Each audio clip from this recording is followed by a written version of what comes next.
हाँ जी, किद्दां जी सारे जने ते आपां अपने नवां व्लॉग बनान लगे हैं ते आपां चले रात नूं बाहर नूं ते बाहर जाने हैं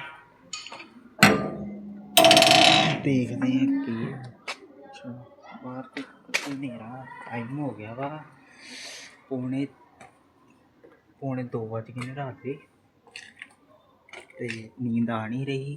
मैं चलो चक्कर लाइए थोड़ा बाहर का यही करिए नवा चैनल खोलिया वा ते प्लीज़ सपोर्ट करियो भरा नूं ते मिलदे हैं सवेरे नैक्सट व्लॉग च। सवेरे आपां नूं बड़े कम्म ने तुहानूं भी बाजार लैके जावांगे सवेरे एक सरप्राइज़ हैगा सवेरे दिखावांगे तुहानूं मिलदे सवेरे नवें व्लॉग च। नहीं लगता हाँ जी चंगा जी।